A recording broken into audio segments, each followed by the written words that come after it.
Pushpa part 1 తగ్గేదేలే అయితే part 2 అస్సలు తగ్గేదేలే అని ఫిక్స్ అయ్యారు బన్నీ సుకుమార్. పాన్ ఇండియా అంచనాలకు మించి ఫ్రేమ్ టు ఫ్రేమ్ చెక్కుతున్నాడు సుకుమార్. ఏం జరిగినా సరే తాను అనుకున్న అవుట్పుట్ రావాల్సిందేనని సుక్కు భావిస్తున్నాడు. అందుకే రన్ టైం విషయంలోనూ ఏ మాత్రం తగ్గేదేలే అంటున్నాడు.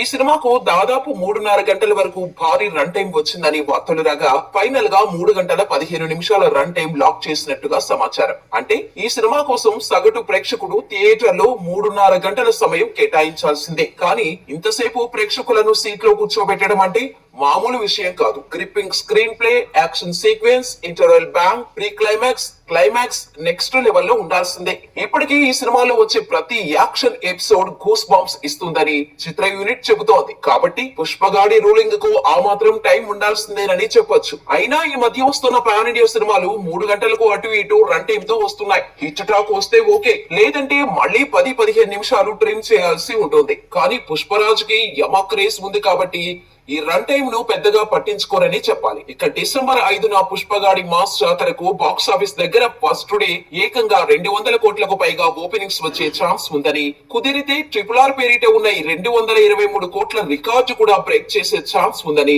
ట్రేడ్ వర్గాలు అంచనా వేస్తున్నాయి. మరి పుష్ప 2 ఎలా ఉంటుందో చూడాలి.